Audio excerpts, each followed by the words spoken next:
Alors, bonjour. Bonjour à toutes et tous. On peut peut-être parler 100, en fait, pas besoin. Pas non plus 300. Je suis Martin Boudot. Je suis journaliste d'investigation, spécialisé dans les questions scientifiques et environnementales. Voilà, je vais vous raconter un tout petit peu comment je travaille et comment on bosse en investigation. Vous avez vu ce matin un journaliste de TF1, c'est ça? Et vous avez vu qui d'autre? Camille Langlade, là c'est ça, BFM pour certains? Il y en a un que j'ai oublié ou pas? BFM TV. C'est quoi là comme classe? Il y a deux classes, trois classes, c'est ça? Deux. La première, c'est laquelle? Vous êtes d'où vous? Château, ouais. C'est dans quelle classe? Quatrième. Et derrière? Ouais, quelle classe? Quatrième aussi, ok, super. D'abord, on va avoir un dialogue entre nous.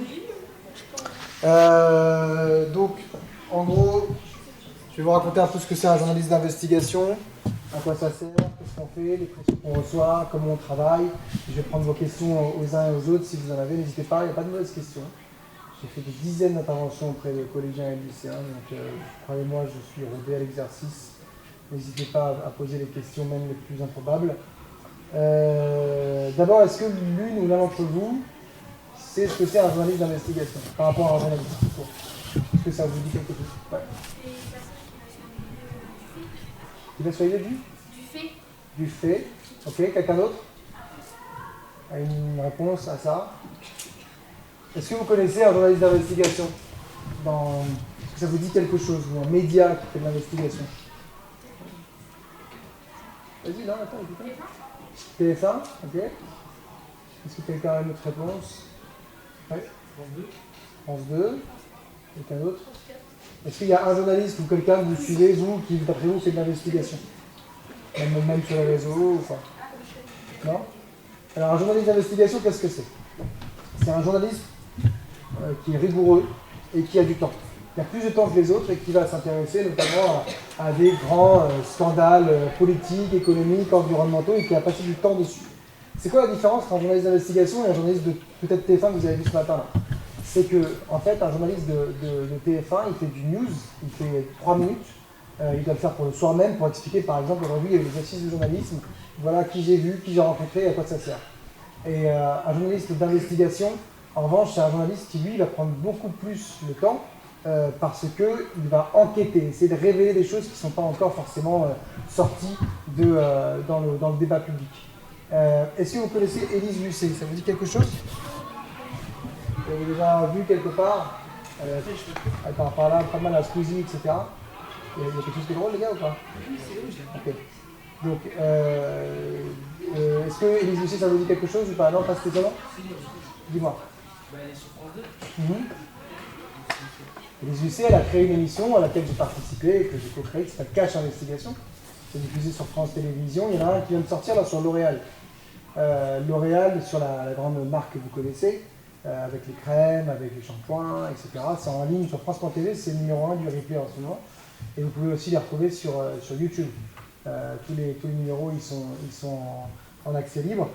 Moi j'ai bossé 5 ans pour cette émission et j'ai notamment fait un grand numéro sur le téléphone portable où j'ai essayé de raconter. Je voulais vous montrer un extrait, mais évidemment il n'y a pas internet, c'est super. Comment les téléphones portables étaient fabriqués dans le monde. Donc je suis parti d'un téléphone portable, comme j'en ai un ici, un Apple. À l'époque j'avais pas ça, mais bon bref. Et d'essayer de comprendre comment c'est fabriqué ce truc-là. Avec quels matériaux, avec quel employé, quelle entreprise et combien ça coûte vraiment. Et donc j'ai traversé le monde, j'ai eu de la chance. Je suis allé jusqu'en République démocratique du Congo pour essayer de travailler sur les mines de Tantal. Je suis allé dans les usines chinoises pour essayer de travailler sur les conditions de travail des ouvriers chinois. Je suis allé à Hong Kong sur l'évasion fiscale. On s'est fait arrêter plusieurs fois par les différents services de sécurité chinois ou de différents autres pays. Je vous parlerai après des pressions qu'on a reçues. Et en fait, on a essayé pendant 1 an et demi, on a fait donc ce documentaire-là, ce reportage-là qui dure assez longtemps, que vous pouvez retrouver sur YouTube. Vous tapez Cache Investigation, les secrets inavouables de nos téléphones, pardon, et vous trouverez en tout cas une enquête. Il y a déjà, je crois qu'on a 15 millions de vues déjà, quelque chose comme ça. Donc ça vaut le coup de regarder. À votre avis, c'est quoi les menaces qui pèsent sur un journaliste d'investigation? Quel genre de menaces, moi, je reçois dans ma vie, à votre avis, dans mon travail? Comment on fait pour faire taire un journaliste? Réfléchissez bien, je suis sûr que vous allez trouver une réponse. Qu'est-ce qu'on peut faire? Il n'y a pas de mauvaise réponse, allez-y, même vous n'êtes pas obligé de lever la main, vous pouvez le dire comme ça. Comment on fait taire un journaliste d'après vous? Vous n'êtes pas une seule idée, vous n'êtes pas des méchants en fait, vous êtes vraiment des super gentils. Ah merci. Avec des menaces de mort et en censurant. Alors c'est quoi la différence pour toi? Les menaces de mort c'est plus des messages. Ouais. Et censurer c'est directement bloqué, blacklisté. Ouais. Et tu penses que qui censure en France par exemple? Qui peut moins me censurer demain? L'État, le gouvernement, ouais. les pouvoirs. Ok. Est-ce que vous connaissez d'autres personnes qui peuvent censurer, qui peuvent arrêter, qui peuvent faire en sorte que, par exemple, ma révélation, quand j'ai découvert que Huawei ou Samsung travaillaient avec des enfants en Chine, ou que Apple travaillait avec des gens qui mouraient dans les mines du Congo, qui peut m'empêcher de diffuser l'information à part les gouvernements et les États? Qui peut m'empêcher ça? Ah, il y a une bonne réponse, allez-y. Voilà, les marques, effectivement. Donc c'est les deux plus grands, effectivement, censeurs. C'est à la fois les personnes qui ont le pouvoir dans les pays et également les marques. Et souvent on oublie ça, parce que le premier réflexe c'est quoi? C'est de dire bah, Macron il m'appelle et il me dit qu'il ne diffuse pas ton documentaire. C'est pas comme ça que ça se passe dans la vraie vie. Mais en revanche, ce qui se passe vraiment dans la vraie vie, c'est que quand on fait des documentaires d'investigation, parfois, même très souvent, on reçoit des menaces juridiques d'avocats ou des menaces directement de la boîte en question qui vous dit si vous diffusez ça, vous allez avoir un procès et on va vous réclamer. Par exemple, je vous donne un exemple précis. Sur mon premier numéro de Cache Investigation, j'avais bossé sur le Crédit Agricole, que vous connaissez bien. Peut-être certains ont déjà un compte là-bas. Et on avait raconté comment le Crédit Agricole faisait semblant d'être écolo alors qu'il n'était pas vraiment. Et on a diffusé le truc et quelques semaines après, on a reçu une lettre d'avocat avec une convocation chez le juge. Et on a été mis en examen pour diffamation. Et le Crédit Agricole nous réclamait par ailleurs 1 million d'euros de dommages et intérêts pour une perte d'image. Alors moi, j'ai pas 1 million d'euros. Hein, la boîte pour laquelle je bosse non plus. Et dans ces cas-là, c'est une tentative effectivement de ce qu'on appelle nous les procès bâillons. Procès bâillon, c'est quoi? Vous savez ce que c'est un bâillon? Hein, c'est un peu comme la bouche pour éviter de crier dans les films, dans les séries avec des mafieux, je suis sûr que vous en avez déjà vu. Ben nous, c'est des procès en fait, qui vont nous coûter cher. Il se trouve que le Crédit Agricole savait très bien qu'ils n'allaient pas gagner. Ils ont quand même fait le procès. Ça nous a coûté des sous avec des avocats parce que les avocats ils coûtent cher. Et au final, quelques jours avant l'audience, ils ont retiré leur plainte. Mais nous, on avait déjà dépensé pas mal d'argent avec des frais juridiques et des avocats. Et donc, la prochaine fois, qu'est-ce que je vais me dire, moi, potentiellement, sur le Crédit Agricole? Par exemple, pas sûr, c'est trop risqué, ça me coûte trop d'argent, etc. Donc ça s'appelle l'autocensure. Ça veut dire qu'on a peur, on craint sur sa vie, son job, etc. Et ça, c'est un truc qui arrive beaucoup plus souvent que la vraie censure. Ensuite, il y a, ce que je disais, les menaces de mort. Ça, c'est intéressant parce que ça n'arrive pas tous les jours. Moi, j'ai été effectivement menacé de mort. J'ai été sous protection policière pendant plusieurs mois. Pour un documentaire d'investigation que j'avais réalisé sur la mafia carbone. Je ne sais pas si vous avez vu une série sur Canal+, qui s'appelle d'argent et de sang, si vous me dites quelque chose ou pas. C'est une série qui a bien marché, sur en gros des mafieux israéliens qui ont réussi à détourner beaucoup d'argent dans le cadre d'une grosse arnaque, d'une fraude. Et effectivement, j'ai retrouvé un de ces gars-là, qui était caché en Israël, je l'ai filmé, je l'ai interviewé, il ne le savait pas, et quand ça a été diffusé, j'ai reçu des menaces et j'ai été sous protection policière. Qu'est-ce que ça peut avoir comme conséquence pour moi d'après vous, pour la suite? La mort, ok, merci la mort, ça c'est sûr. Mais la prochaine fois que j'enquête, imagine, qu'est-ce que je vais me dire la prochaine fois? T'as raison, c'est une bonne réponse. Je me? Ouais. C'est surtout ça, effectivement. Derrière, je me dis, est-ce que le jour envoie la chandelle? Est-ce que moi, j'ai une petite fille? Est-ce que j'ai vraiment envie de vivre avec une protection policière à mes côtés? Pas forcément. Donc, c'est aussi de l'autocensure. Ça s'appelle aussi de l'autocensure. On a vu ensemble donc, la censure, potentiellement des États. on a vu l'autocensure des journalistes eux-mêmes qui font gaffe à la suite, et puis on a vu aussi les pressions économiques, les pressions juridiques des différentes boîtes. Est-ce que vous savez quelle est la différence entre le service public, France Télévisions, France 2, France 3, France 4, France 5, et TF1, M6, BFM, tout ça? C'est quoi pour vous la différence entre les deux? C'est que tout ce qui est France 5 et tout, c'est détenu par l'État. Ouais. Et TF1, c'est par des personnes. Alors absolument, et ça veut dire quoi en termes de financement du coup? C'est que c'est l'État qui finance. Il y a aussi de la pub sur France Télé, mais tu as raison, c'est surtout l'État. Et je vais vous donner un exemple. Est-ce que vous voyez des émissions d'investigation?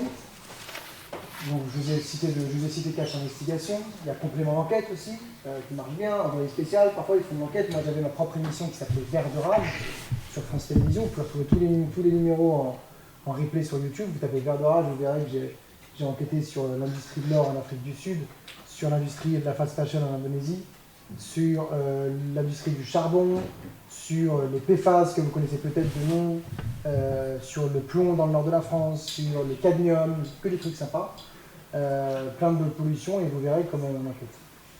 Aujourd'hui, la majeure partie des émissions d'investigation, elles sont sur le service public, à la télévision. Pourquoi la prévue? Pourquoi il n'y en a pas sur M6 ou TF1 ou même BFM? Ils font des choses d'enquête parfois, mais pourquoi l'investigation c'est devenu un peu que sur le service public? C'est en rapport avec ce que tu as dit. Je vais vous donner la réponse parce que celle-ci elle est un peu dure. En fait, comment est financé M6? Comment TF1 gagne de l'argent? Quand vous regardez Koh-Lanta, qu'est-ce qu'il y a sur Koh-Lanta? Des pubs. Merci. Il y en a combien? Il y en a pas mal en plus. Hein. D'accord. Quand vous mettez le replay, qu'est-ce qui se passe? Il y a quoi au début? Bon. Donc ça c'est la source de financement, ce qu'on appelle la publicité. TF1 détient la majeure partie de son financement par la publicité. Si moi demain je fais une enquête sur le Crédit Agricole que je diffuse sur TF1, qu'est-ce que va faire le Crédit Agricole d'après vous? Qui est un gros annonceur. Un annonceur, c'est-à-dire qu'il paye pour faire de la publicité. Qu'est-ce qu'il pourrait faire? Il peut appeler TF1, il peut appeler M6, ça dépend, et dire moi je diffuse plus mes pubs chez toi en fait. Et donc vous perdez une grosse source de financement. Et c'est ça aujourd'hui qui fait que malheureusement l'investigation à la télévision c'est surtout sur le service public, parce que comme tu l'as dit justement, le service public il y a aussi de l'argent de l'État, il n'y a pas que l'argent des annonceurs. Donc en fait le service public, si on met en cause une entreprise, eh bien, qu'est-ce qui va se passer? Mesdames et nous, si vous ne voulez plus annoncer chez nous, c'est pas très grave. La publicité, c'est que 15 à 20% des financements, je pense. Donc malheureusement, aujourd'hui, on est dans une situation où vous n'avez pas connu, vous, mais avant Canal+, ils faisaient beaucoup d'investigations sur des marques, etc., sur des gens en particulier.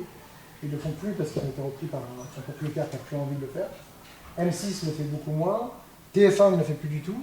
Et malheureusement, il reste plus beaucoup d'investigations à la télévision. À ce stade, est-ce que vous avez des questions qui n'ont rien à voir ou pas? N'hésitez pas, même si c'est en lien. Madame, non, personne n'a une question. Je continue. Est-ce que vous savez comment on fait une enquête journalistique? C'est mon travail, c'est les enquêtes journalistiques. On fait une enquête journalistique un peu à l'ancienne. C'est-à-dire qu'en fait, je ne sais pas si vous avez déjà vu des films avec des journalistes, etc. Souvent, les rendez-vous, ils sont dans les parkings. On ne sait pas trop si le gars va être d'accord, etc. C'est pas comme ça que ça se passe dans la vraie vie. Il n'y a pas de rendez-vous dans les parkings. Il n'y a pas de course-poursuite avec la police. Enfin, ça arrive parfois. C'est beaucoup plus, pardonnez-moi du terme, chiant. C'est ça. Moi, une grosse partie de mon travail, ça va être de travailler déjà sur ce qu'on appelle l'open source. Open source. Gardez ce terme en tête.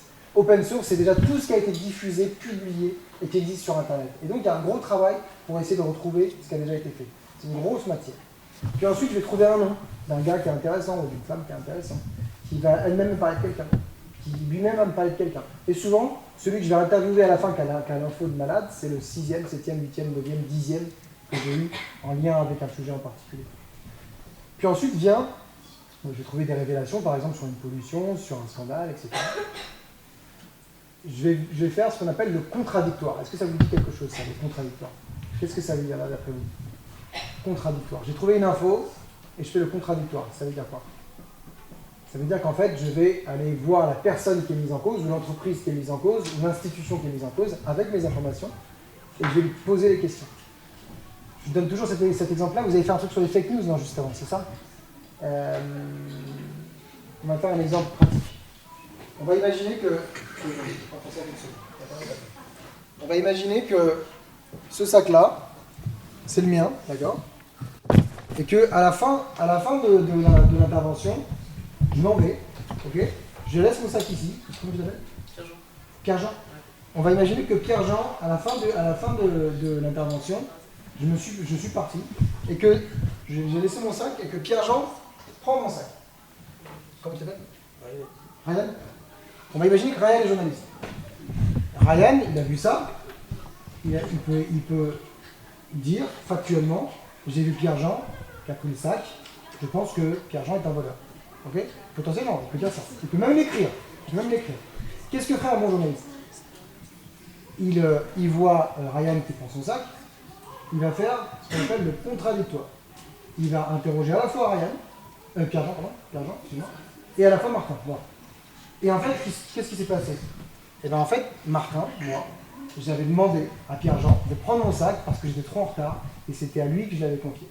Donc, grâce au contradictoire, grâce au travail journalistique, on a pu éviter de projeter une fake news. Merci pour ça. On a pu éviter de publier une fake news. Le seul truc que je peux vous dire qui marche à tous les coups, dans ce que vous voyez de ce que vous lisez, c'est si jamais vous voyez une information et que la personne mise en cause, une révélation, une accusation, et que la personne mise en cause, ou l'entreprise mise en cause, ou l'association mise en cause, ce que vous voulez, n'a pas eu son mot à dire ou ne donne pas sa version, c'est pas du bon journalisme. C'est pas du très bon journalisme. Parce que le contradictoire, le fait de poser la question « mais pourquoi tu as pris ce sac-là ?» permet en fait d'établir une vérité plus proche de ce qui s'est réellement passé. Le contradictoire, ok? Et puis il y a un autre truc qui est important dans notre travail, c'est ce qu'on appelle le recoupage des sources. Qu'est-ce que ça vous dit, le recoupage des sources? Est-ce que quelqu'un sait ce que ça veut dire? Le recoupage des sources. Ah, peut-être, vas-y. C'est qu'on prend une information et qu'on prend que ce qui nous intéresse. Non, ça c'est encore autre chose, mais on va en parler. Le recoupage des sources, c'est Ryan qui a vu Pierre-Jean et qui est le seul à l'avoir vu. Il va dire potentiellement, on est d'accord que toi aussi tu l'as vu. 2 sources. Il va aller voir son autre collègue, 3 sources. En fait, c'est d'avoir plusieurs personnes, plusieurs liens qui te disent la même information. Pas avoir juste un témoignage. C'est plusieurs témoignages qui font une vraie information à la fin. Si tu as une, nous souvent on explique, on se dit qu'on a besoin de 3 sources à minima pour pouvoir avoir une vraie information. Parce qu'il y a des gens qui veulent manipuler, il y a des gens qui veulent instrumentaliser, et donc c'est important de ne pas se faire avoir. Ok? Tout le monde a compris? C'est bon? Il y a une embrouille là-bas, il y a une embrouille. Qu'est-ce qui se passe? Il y a une embrouille sur un truc? C'est bon? C'est géré? Merci. Donc, est-ce que vous avez des questions à ce stade-là ou pas? Non, mais je sais pas, je te vois avec ton bracelet. Tout va bien? C'est géré? Ok. Est-ce que tu as une question peut-être? Pas de question. Ok. Est-ce que, là, vous êtes aux assises du journalisme, est-ce que vous pouvez me donner un exemple de journaliste que vous connaissez? Quelqu'un que vous connaissez, ou que vous considérez comme un journaliste? Non, pas le gars de tout à l'heure. Un autre. Quoi? Non, mais c'est pas grave, il n'y a pas de mauvaise réponse. Vas-y. Je crois que c'est Marie, après je sais. Marie quelque chose? Tu l'aurais vu où? Sur TF1. Sur TF1? Ouais. Est-ce que sur TikTok, vous voyez des journalistes ou pas? Non. Un petit peu? Hugo Décrypte, ouais, j'ai entendu. Ouais, Hugo Décrypte, c'est un bon exemple. La brute aussi. La brute, je connais pas. C'est quoi la brute? C'est un peu comme Hugo Décrypte. Ok. D'accord. Est-ce que quelqu'un d'autre a un exemple de journaliste qui connaîtrait? Donc on a Hugo Décrypte, la brute. Est-ce que vous pensez à quelqu'un d'autre? Ouais. Eric Tegner. Et quoi? Eric Tegner. Ah oui, il est sur Frontière, non? C'était quoi sur Europe 1? Sur Europe 1, ouais, d'accord. Ça dit quoi? T'avais un nom? Moi non, c'est Non. pas Est-ce que quelqu'un d'autre a un nom? Camille. Manglade. Arrêtez, c'était ça tout à l'heure. Mais ok, mon Dieu, mais ça reste. Est-ce que quelqu'un d'autre? Celui qui fait le 20h. Anne-Claire Coudray. Ouais, bien joué. Ouais, ok. Gilles Boulot, ça vous dit quelque chose sur TF1? Gilles Boulot, vidéo, non. Si. Il fait les vidéos? Ok, vas-y. C'est quand même lever la main, non? Benjamin Duhamel. Ouais, du Hamel sur le matin, sur France Inter, etc. Okay. Et est-ce qu'il y a... Et est-ce que... C'est quoi? Moi, ma question, c'est... Ma question, c'est... Pardon, on vient. Ma question, c'est... Comment vous vous informez? Par exemple, sur ce qui se passe en ce moment au Moyen-Orient, sur les frappes américaines en Iran, etc. Comment vous vous informez? Est-ce que vous avez des push, des trucs, pour recevoir des notifications sur vos téléphones? Genre, je sais pas, du Parisien, je sais pas, non? Est-ce que quelqu'un reçoit ça, des notifications sur le BFM, de TikTok, de Twitter, non? Comment vous êtes informé là, sur ce qui se passe au Moyen-Orient récemment? Est-ce que vous êtes au courant de ce qui se passe? Ouais. Chacune personne, à chaque fois, ça peut faire des informations. Et ils cherchent sur le monde et du coup, ils disent des informations sur le monde. Ok. Quelqu'un d'autre a une autre source d'information? Dans la télé. La télé, ouais. Tu regardes quoi, le 20h, le 13h, tout comme ça? Ok, c'est ça. Quelqu'un d'autre? Tes parents? Ouais, bonne source aussi. Quelqu'un d'autre? Est-ce que sur TikTok, par exemple, il y a un compte que vous trouvez particulièrement chouette pour apprendre ce qui se passe dans le monde? Je ne sais pas. Hugo Décrypte? Ouais. Quelqu'un d'autre? La route, tu le disais tout à l'heure, mais ok, je ne connais pas la route. De quoi? Brut. Ah, brut! Tu parlais de brut? Ah, je pensais que tu parlais d'un autre truc. Excuse-moi, j'étais à dire. Brut, oui, évidemment, je connais bien. Oui, évidemment. Excuse-moi, j'ai pas compris. Je pensais à la brute. Je pensais que c'était genre le surnom d'un gars. Oui, brut, c'est un bon exemple aussi, effectivement. Ouais, absolument.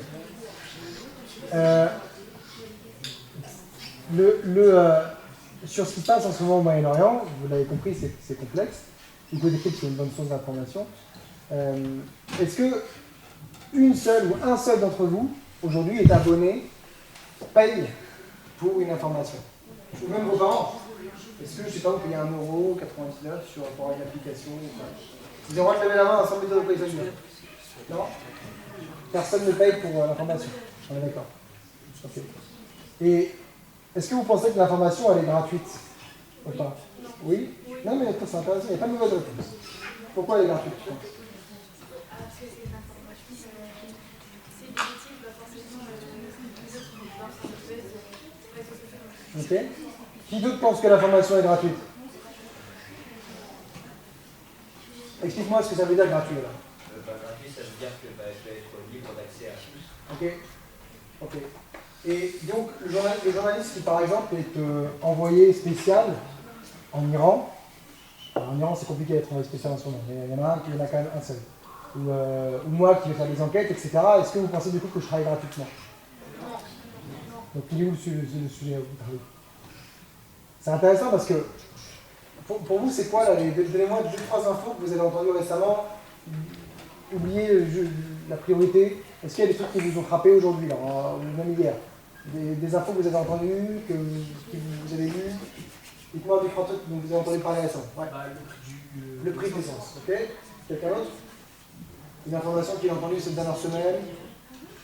À part le prix de l'essence? Il n'y a que ça? Le prix de l'essence, ok. Très bien. Il y a d'autres choses, effectivement, mais il y a le prix de l'essence. Est-ce que vous avez entendu parler, je ne sais pas moi, de la question d'un polluant qui s'appelle le cadmium dans les pâtes, dans les céréales? Ça vous dit quelque chose, ça? Non? Ça vous dit quelque chose un petit peu? Ok, très bien. Intéressant. Alors, à votre avis, qui rémunère ces journalistes qui sont sur le terrain, par exemple en Iran, sur les chaînes de télévision? Et donc, ou des journaux qui vivent sur la publicité ou sur les abonnements. Et c'est intéressant parce qu'à votre âge, je ne sais pas si vieux que ça, mais quand même, je commence un peu à être un peu vieux. À votre âge, nous, on était obligés, on n'avait pas Internet. Je sais qu'il y a un monde sur Internet qui existait un jour. On n'avait pas Internet et en fait, l'information a été forcément payante. Elle était forcément payante, on ne payait pas forcément beaucoup, mais on s'abonnait à des trucs. Je ne dis pas que c'était mieux avant, moi je trouve que c'est mieux aujourd'hui, sur l'information. Mais évidemment, ça interroge.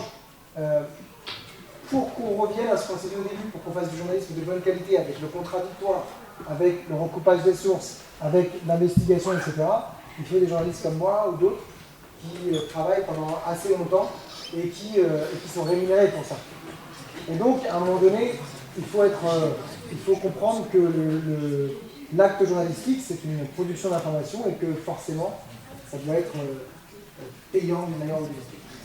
Parce que l'information gratuite, ça n'existe pas. Quand vous regardez une information sur l'Iran, sur les bombardements qui sont passés ou à Gaza, vous avez des journalistes derrière qui risquent leur vie, ils risquent leur vie, et pour risquer leur vie, ils sont payés, souvent pas très bien d'ailleurs, parce qu'on ne fait pas de journaliste pour devenir riche, je vous le dis tout de suite, mais ils sont payés souvent pour pouvoir justement raconter ce qui se passe. Donc l'information gratuite, ça n'existe pas. Voilà, gardez ça en tête, ça n'existe pas. Aucune information n'est gratuite. Ça commence toujours par quelqu'un qui a écrit un article, qui a filmé quelque chose, qui a pris une photo et qui a été payé pour ça. Après, c'est repris, c'est copié, c'est collé, c'est plagié, il n'y a pas de problème. Enfin, pas de problème. Si, c'est pas super, mais en tout cas, il y a toujours un acte d'information qui, lui, est payant. Est-ce que vous avez des questions à ce stade-là? Toujours pas. Je continue. Alors, mon nom de la. Vous avez des questions, vous? Qu'est-ce qui vous a conduit à être journaliste d'investigation? Effectivement, il y en a peu.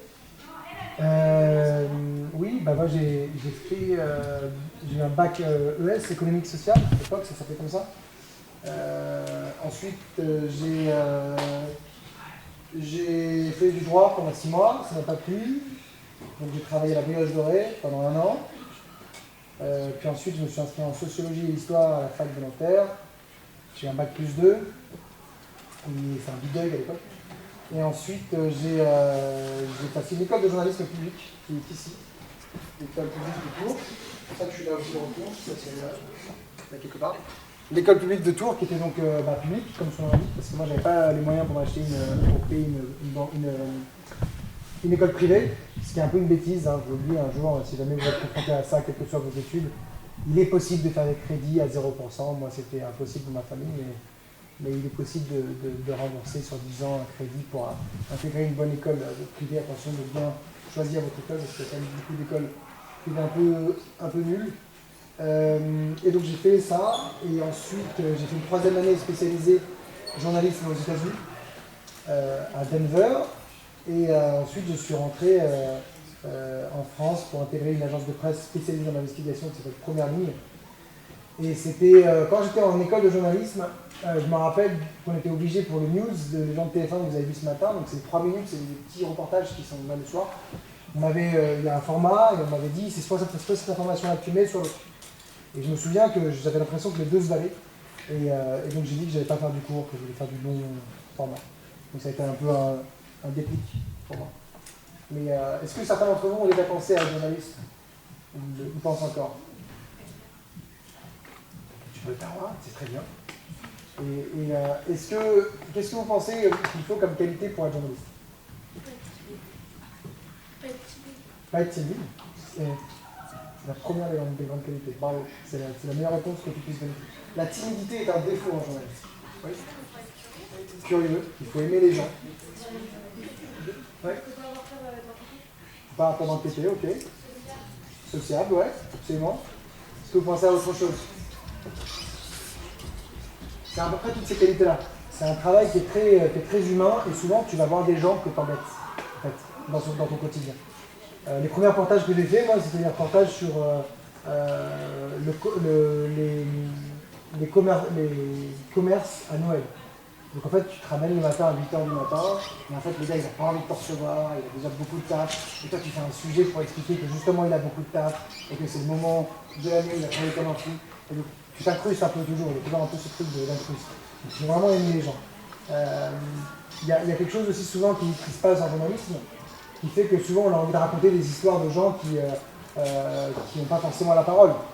Vous savez que on entend beaucoup les mêmes personnes parler dans les médias, et c'est important que des gens qui n'ont pas forcément la parole, tu parlais du prix de l'essence tout à l'heure, doivent raconter comment des automobilistes qui n'ont pas forcément beaucoup de sous se retrouvent à devoir payer un plein d'essence à 90 balles, alors qu'en fait ils n'ont pas de quoi le payer, Et c'est bien qu'on se rende compte que ces gens-là, ils ont aussi la parole. C'est très important. Qu'est-ce qu'il faut faire comme étude pour être journaliste d'après vous? À part une école de journaliste. Avant ça. Parce que souvent, elle recrute un bac plus 3, bac plus 4. Ouais. Pourquoi pas? Ça se trouve. Quelqu'un d'autre? Une autre idée? Je sens que non?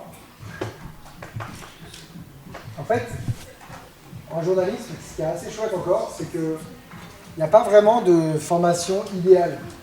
Moi, j'ai fait sociologie et histoire à Nanterre, et juste j'ai fait beaucoup de stages dans des radios locales, dans des journaux locaux, et à Tours, quand je suis arrivé, ils ont vu que j'étais pas un très bon élève, mais ils ont vu quand je suis arrivé que j'étais motivé, que j'avais envie de le faire, et je pense qu'ils avaient envie de ça. Et donc j'ai été recruté, mais j'étais clairement pas le meilleur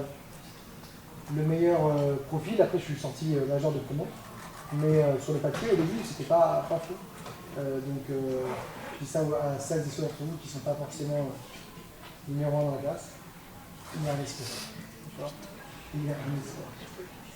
Moi, j'ai pas été au bac, pour vous donner une idée, j'ai eu 5 en maths au bac. J'ai eu 6 en philo. J'ai eu une mémoire 8 en espagnol. C'est pas fou. Au bac. Hein? Sur 20, ouais. Et en revanche, j'ai eu 19 en anglais, 18 en histoire, 17 en français. Et donc j'étais un élève un peu bizarre, avec des trucs que j'aimais bien et des trucs que j'aimais pas. C'est pas du tout un motif de fierté. Je dis simplement que parfois on est un peu perdu dans les formations. Et que et vous avez vu, j'ai bossé après à la Village Noël pendant 1 an. Bon, bah, ça arrive aussi. Voilà, on n'est pas obligé de choisir tout de suite la bonne direction. On peut changer tout ça. Est-ce que certaines et certains d'entre vous savent ce que c'est la différence entre le journalisme et la communication? Qu'est-ce que c'est la communication? Est-ce que certains d'entre vous connaissent des gens qui bossent dans la communication? Vos parents, vos oncles, vos tantes, je ne sais pas. La communication. Ouais. Par exemple, ouais. Est-ce que quelqu'un d'autre pense à un autre type de communication? Donc effectivement, la communication, ça inclut la pub, la publicité, ouais, les pubs sur Facebook, les pubs sur Facebook que tu peux trouver sponsorisées. Derrière tout ça, il y a des gens qui ont réfléchi à la pub, de pourquoi tu vas prendre cette salle, etc. C'est quoi la principale différence entre la communication? Est-ce que vous savez combien il y a de communicants dans le monde par rapport au nombre de journalistes? Les communicants, on dit qu'il y a 9 communicants pour un journaliste. Ça veut dire qu'en gros, il y a 9 personnes dont le travail c'est de communiquer, de raconter une histoire, qui est souvent un tout petit peu magnifiée, quoi, c'est de la publicité, etc. Et puis vous avez un journaliste qui essaye de raconter peut-être un peu plus la réalité du truc. Il y a aussi des communicants politiques, des gens qui essayent de faire changer le discours politique. Il y a aussi des communicants du PSG, par exemple. Moi j'ai fait un documentaire sur le Paris Saint-Germain il y a plusieurs années qui s'appelle Football Leaks. J'étais le premier avec d'autres à avoir accès à tous les contrats des joueurs de foot. Et c'est nous qui avons notamment révélé qu'à l'époque, Neymar, quand il a publié plus de 10 fois dans les mains, il touchait un bonus. À la fin, quand il a publié pour les supporters plus de 10 fois, il touchait un bonus parce que ça voulait dire qu'il avait une prime éthique. Et donc on a raconté tout ça dans Envoyé spécial sur France Télé, vous tapez Football Leaks, Leaks L-E-A-K en anglais, le soldat de foot. Et on avait récupéré tous les contrats du Paris Saint-Germain. Moi-même, je suis supporter du PSG, donc c'était un peu compliqué pour moi, mais j'ai fait le travail. Et qu'est-ce qui s'est passé à ce moment-là? Et là, on a eu une opération de communication du PSG qui a embauché des communicants pour raconter une histoire qui n'était pas celle que nous avions trouvée dans les contrats, mais faire un contre-feu, une contre-attaque de communication, pour occuper le terrain médiatique, pour éviter que nous, on ait tout l'accès. Ils ont commencé à contacter des rédactions amies contre nous, et notamment parce qu'on avait réussi à trouver un truc qui a beaucoup énervé le PSG, c'est qu'au sein du Paris Saint-Germain, jusqu'en 2016, je crois, ou 2017, si je ne dis pas de bêtises, au niveau des recrutements, il y avait une case ethnique. Il y avait une case ethnique, parce que le jeune joueur, il a 15 ans, il est noir, il est blanc, il est maghrébin, il est chinois, il est ce que tu veux. Asiatique. Et donc, c'était un truc qui est illégal en France, on n'a pas le droit de faire de fichage ethnique, parce qu'il y avait des discussions en interne au Paris Saint-Germain, où il y avait des gens qui trouvaient qu'il y avait trop de noirs. chez les jeunes gens du PSG. Et ça, pour le PSG, c'était hyper dur. Tu sais pourquoi? Parce que le PSG, c'est quoi? C'est d'abord déjà, c'est pas fou comme histoire, mais c'est un club qui est en Ile-de-France, qui est respecté en banlieue parisienne. Il y a effectivement une population qui vient d'Afrique subsaharienne, etc. Et donc, ils ont créé une communication en disant qu'on s'était trompé, qu'on n'avait pas compris, qu'en fait... Et ça, c'est intéressant parce que nous, souvent journalistes, on est confrontés à ces communicants. Et c'est pas les plus simples à mener. Sans transition. Je vous raconte juste une enquête environnementale sur la fast fashion. Je ne sais pas, vous connaissez Zara, j'imagine. Vous habillez chez Zara, je ne sais pas si c'est quoi la mode en ce moment. C'est Temu toujours? C'est quoi? Chine? C'est ça? Non. Du Chine, non? Chine? En un seul mot? Chine? Ok. Pardon, désolé, je ne sais pas comment dire. Donc Chine, moi, de mon temps, Chine, ça n'existait pas. De mon temps, ça s'appelait Zara. Donc ça s'appelle Zara. Et Zara, ça m'a toujours intéressé comme modèle. Parce que, en fait, il y a ce qu'on appelle la fast fashion. Vous connaissez la fast fashion? Ça veut dire quoi la fast fashion? Vous connaissez ce que ça veut dire? Fast fashion, déjà on parler de ça quand même.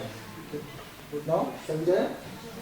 La fast fashion, c'est des collections qui changent toutes les semaines. Toutes les semaines, vous allez sur Zara aujourd'hui, vous allez dans une semaine, il y aura des nouveaux vêtements, il y aura des nouveaux fringues, etc. À l'époque, pour vous, ça paraît quelque chose d'assez extraordinaire, de normal, mais à l'époque, on n'avait pas ça. On n'avait pas des fringues toutes les semaines, ça n'existait pas. Des fringues toutes les semaines, ça n'existait pas. Et donc, moi j'ai voulu enquêter, et vous taperez vers l'orage fast fashion dans Google si ça vous intéresse, sur qu'est-ce qui se cache derrière tout ça. Comment on peut avoir un t-shirt à 2 €, à 3 €, à 4 €, à 5 €. Est-ce que pour vous, un t-shirt, ça vaut, allez, dites-moi, ça vaut moins de 10 € un t-shirt, ça vaut plus de 10 €? Moins de 5 €? Non. Entre 5 et 10? 1 € de t-shirt, qui dit mieux? Donc, en gros, entre 5 et 10, un t-shirt ou moins que ça? 5 et 10, 5 et 10. 5 et 10?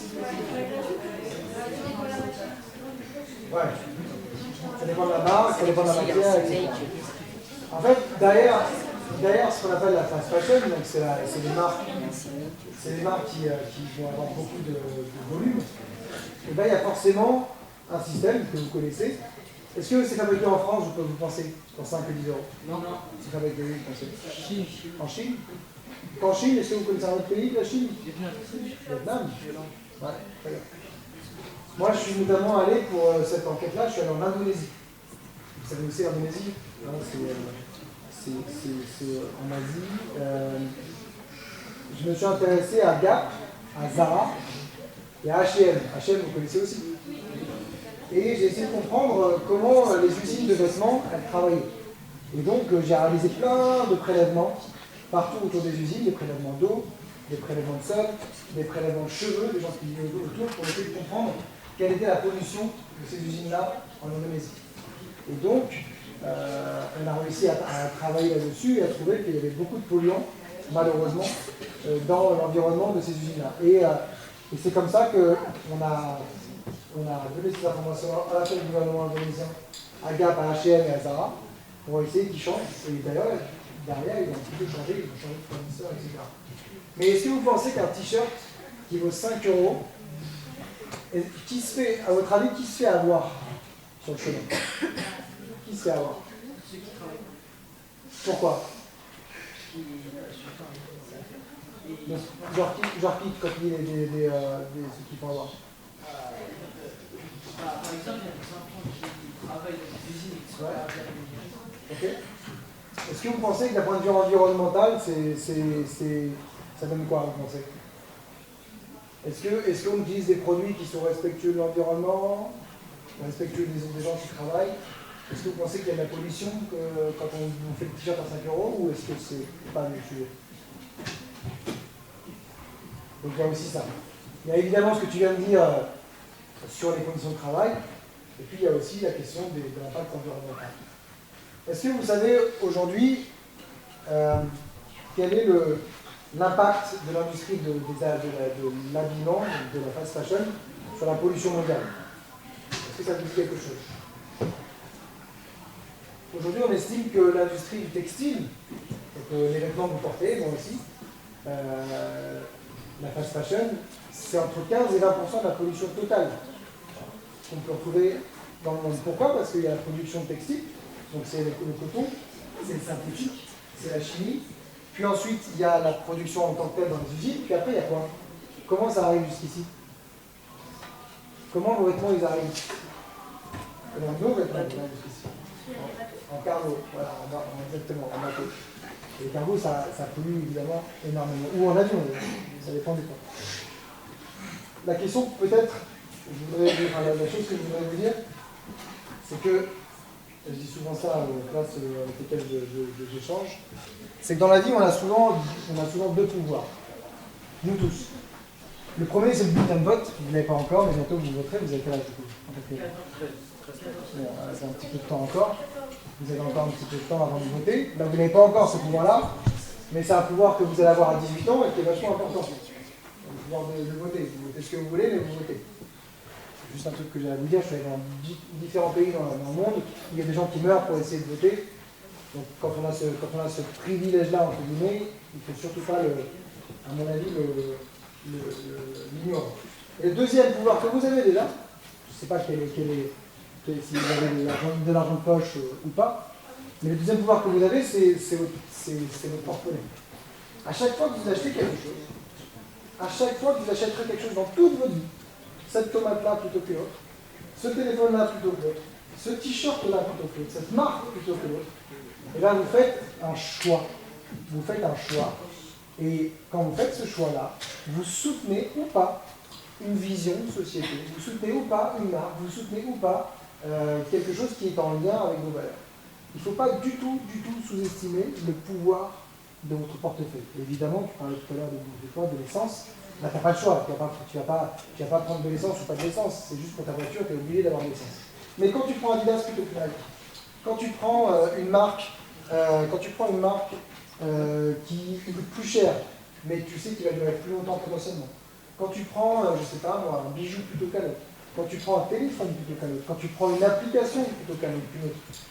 Tu fais un choix. Et on fait un choix, et ces choix-là, en fait, ils ont un impact assez énorme. Il ne faut pas sous-estimer non pas la responsabilité, vous n'avez pas le poids de la misère du monde sur vos épaules, mais vos choix de consommation, c'est des vrais choix. Des vrais choix de vie. Donc gardez ça en tête. Par ailleurs, dites-vous toujours, est-ce que j'ai autant besoin de sacs? Je ne sais pas, si on a besoin autant de sacs. Moi, les 30 000 dans la vie, j'en ai vu plutôt bien, je pense. C'est pas ouf, mais c'est comme ça. Est-ce que vous avez des questions ou pas? Dans le corps enseignant, on attend les questions. Dans le corps, tu ne vois pas. Alors, je vais vous parler d'un autre truc. J'ai oublié. Oui. Est-ce que certains d'entre vous ont de l'or sur eux? Est-ce que vous avez des bijoux en or? Pas forcément de l'or 45 carats, etc. Mais est-ce que vous en avez? Chez vous, vous en avez? Je dis pas ça pour venir vous pétard, hein, c'est juste pour savoir. De l'or, ouais, quelqu'un a de l'or ou pas? Bon. J'ai enquêté sur l'industrie de l'or. Pourquoi je vous en parle? Parce que je suis un journaliste spécialisé dans la pollution environnementale. Et donc, je me suis rendu dans un des plus gros fournisseurs d'or de la planète, qui est l'Afrique du Sud. Est-ce que quelqu'un est déjà allé en Afrique du Sud? Est-ce que quelqu'un sait où c'est? L'Afrique du Sud, en termes de géographie, c'est quand même pas difficile à placer. L'Afrique du Sud, c'est donc tout au sud de l'Afrique. Il y a deux grandes villes, une qui s'appelle Johannesburg, qui est la capitale économique, et puis une autre ville, qui est la capitale réelle. L'industrie de l'or, je me suis rendu sur place pour essayer de comprendre comment on fabriquait de l'or et la pollution qu'il y avait autour de l'or. Et donc, je suis allé dans les mines d'or, au plus profond de la Terre, on descend jusqu'à 300-400 mètres, c'est très important, avec des énormes camions, etc.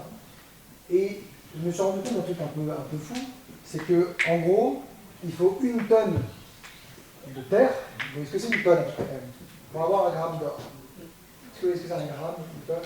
Une tonne, à mon avis, c'est à peu près toute cette salle-là de roche pour avoir 1 gramme d'or.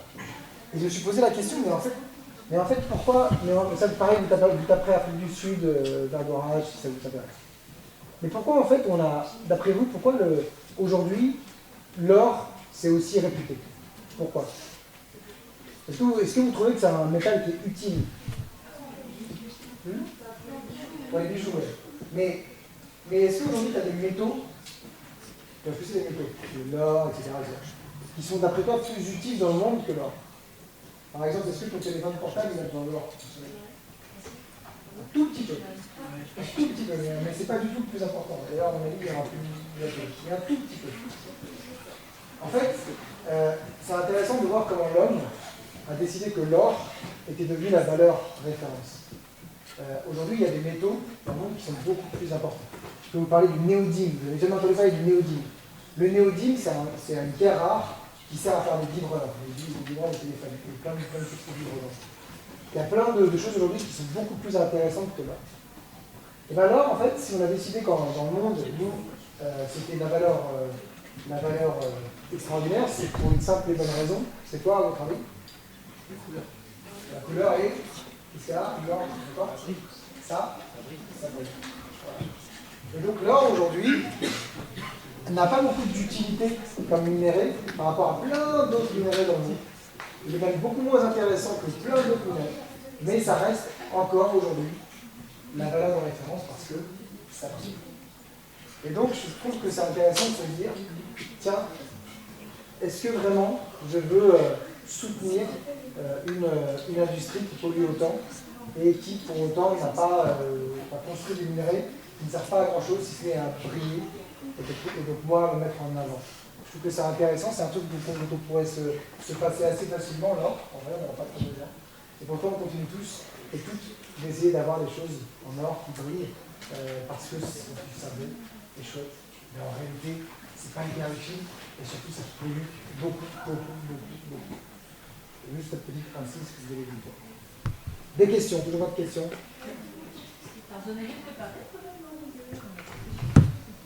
Allez-y, je vous écoute. Allez, soyez pas timide. Je vous écoute. Posez des questions, allez-y. Est-ce que vous êtes toujours sous position? Non. C'est fini. Sinon, il serait là à côté, tu nous aurais vu. Quelqu'un d'autre, une autre question que vous avez préparée? Allez-y, parce que je parle beaucoup là, j'en ai marre. Il nous reste 10 minutes. Vous allez préparer les questions. Allez-y, montrez-moi vos questions, ouais, lisez-les et posez celles que vous avez en tête. Mais si vous n'avez pas écrit, c'est peut-être des Martin, c'est bon.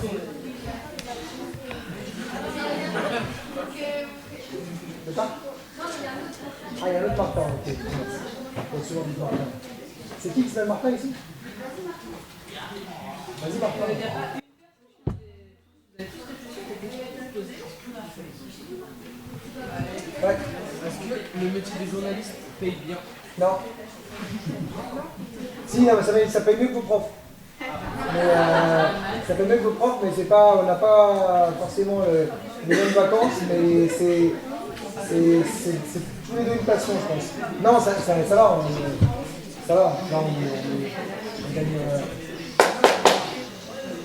ça gagne, tu vois, je parle plein, etc., mais tu fais pas ce métier pour devenir riche. Ma plus grosse enquête. Alors, il y en a eu. Attends, je vais prendre celle-ci. Ma plus grosse enquête, c'est celle sur le téléphone portable, qui est assez dingue, que tu peux retrouver sur Internet.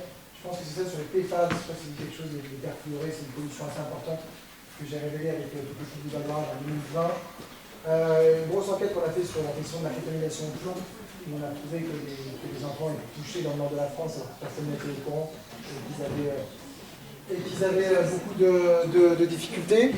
J'ai fait une grosse enquête aussi en 2017, qui n'a rien à voir avec tout ce que je viens de te dire, qui était sur les prêtres pédocriminels et donc les pédophiles. Les prêtres qui étaient malheureusement déplacés de diocèse en diocèse, donc d'église en église en France, quand ils avaient fait des attouchements, voire même plus, voire même pire, et qui même, quand ils se faisaient trop griller en France, étaient envoyés dans des pays francophones, donc j'en ai à l'étranger. Donc c'est comme ça que j'en ai retrouvé des prêtres pédophiles qui avaient été exfiltrés en Guinée, quand je suis allé en Guinée, qui étaient exfiltrés au Cameroun, quand je suis allé au Cameroun, et dans d'autres pays. C'est une grosse enquête et on a pu remonter jusqu'au pape de l'époque, c'était le pape François, et avec Élise Lucet, on avait notamment pu interroger le pape François là-dessus, et ça a été une enquête qui m'a valu le fait de gagner l'investigation européenne de l'année. Autre question. Est-ce que vous allez en Iran pour la guerre? Est-ce que vous pensez que je peux aller en Iran pour la guerre? Non. Bon, alors, ceux qui disent non, pourquoi? Les aéroports sont bloqués, ouais. Parce que je crois que l'Iran il ferme toutes les frontières. Ouais. Quelqu'un d'autre? Est-ce qu'il y en a un qui a dit oui, un ou une qui a dit oui? Il n'y a pas de mauvaise réponse. Je vous jure que sur ce coup-là, il n'y a vraiment pas de mauvaise réponse. Ceux qui ont dit oui, est-ce qu'ils peuvent me dire pourquoi? Alors, je ne vais pas aller en Iran cette fois-ci, quand on répond. Zoé, je ne vais pas aller en Iran, effectivement, parce que je ne peux pas y aller, mais j'ai des collègues qui essayent d'y aller. Et c'est très compliqué, comme tu le soulignes, d'aller en Iran, et comme tu le soulignais aussi, je crois, parce que les aéroports sont fermés en ce moment. Mais c'est pas parce que les aéroports sont fermés qu'on ne peut pas aller forcément dans un pays. Est-ce qu'à votre avis, je suis déjà rentré illégalement dans un pays?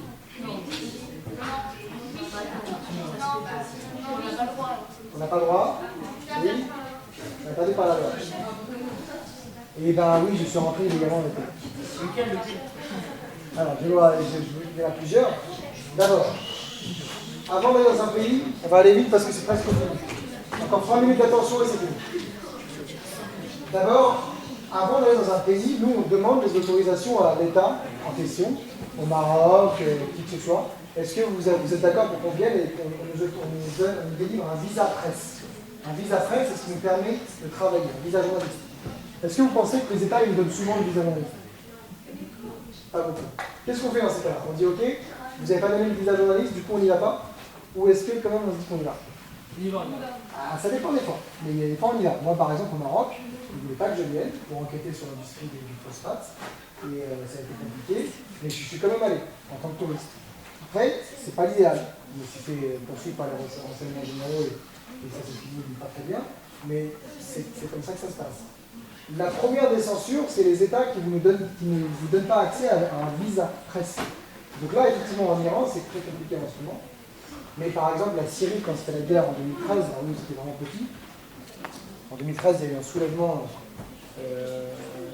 2012, un soulèvement du peuple syrien contre Bachar al-Assad. Et certains journalistes ont pu rentrer jusqu'en Syrie, alors même que c'était interdit. Je suis allé au Kazakhstan aussi. C'est un côté sur les mines d'amiante. Les amiantes, c'est un minerai très compliqué. Et je n'avais pas l'autorisation d'y aller en tant que journaliste. Je suis allé en Chine, où je me suis fait expulser du pays. Et en Chine, je n'avais pas le droit d'y aller en tant que journaliste. Mais j'ai tenté d'y aller parce qu'à l'époque, je devais encore y aller depuis. Depuis, je n'ai plus le droit d'y aller tout court. Je suis sur ce qu'on appelle la liste noire. La liste noire, c'est bien que je travaille. Si j'y vais, je me ferai arrêter. Et je suis allé en Russie également. Puis là, j'ai eu le visa, la première fois. Mais récemment, j'ai eu une proposition pour y retourner, pour travailler sur faire un doc sur Netflix qui s'appelle The Most Wanted Criminals. C'est les criminels les plus recherchés au monde. J'ai fait 2 numéros sur celui qui il y a 5 portraits. Il y a notamment un qui s'appelle le Boss of Bosses, le boss des boss. C'est Semyon Mogilevich, c'est le chef de la mafia russe. Et j'ai fait un travail d'enquête sur lui. J'ai essayé d'aller le rencontrer en Russie. Et c'est pas facile. Et quand j'y suis allé, je me suis fait... Non, pareil, c'était quand c'est avec la mafia, la cicatrice, c'est quand tu es petit, je me suis fait une table en verre. C'est simple que ça. J'ai d'autres cicatrices qui sont liées au taf, mais c'est pas ça. Et donc voilà, donc effectivement, les visas, parfois, sont la première étape de la censure. Une dernière question très rapide et je réponds en 10 secondes. Qu'est-ce qui vous a donné envie de devenir journaliste? J'ai grandi une partie de ma vie en Côte d'Ivoire et j'ai vu des choses qui étaient un peu compliquées en termes d'injustice et j'ai voulu, je pense que ça m'a un peu travaillé. Et donc derrière j'ai essayé de voir dans quelle mesure je peux peut-être pas donner la voix à des gens qui n'ont pas forcément toujours la parole. Dernière question. Tac, c'est bon, c'est fini. Super, merci, bonne continuation. À bientôt.